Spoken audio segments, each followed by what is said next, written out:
जावरिया सरगोदा से खबर शामिल करते हैं। Regional wireless control Sargodha Shaukat Ali और मोहम्मद शबीर कलियात के रिटायरमेंट के एजाज़ में अलविदाई तकरीब का एहतमाम किया गया, जिसमें हाजी हक नवाज RSO टेली सरगोदा, जफर हयात DSO टेली सरगोदा, मुकीम नईम बाजवा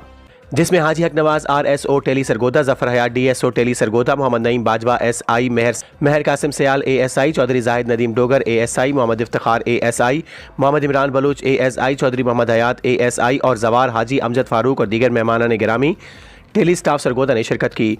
तकरीब का आगाज़ तिलावत कलाम पाक से किया गया, जिसके बाद रीडर RSO टेली सरगोदा इमरान बलोच ने तमाम टेली स्टाफ सरगोदा की तर्जुमानी करते हुए तमाम स्टाफ की तरफ से शौकत अली और मोहम्मद शबीर कलियात को खराज तहसीन पेश किया और उनकी खिदमात को सराहा और उनके लिए नेक ख्वाहिशात का इजहार किया।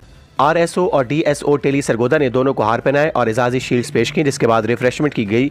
दोनों रिटायर होने वाली काबिल कदर शख्सियात को दुआओं के साथ रुखसत किया गया। रिपोर्ट जफर अब्बास, तहसील रिपोर्टर शाहपुर जावरिया।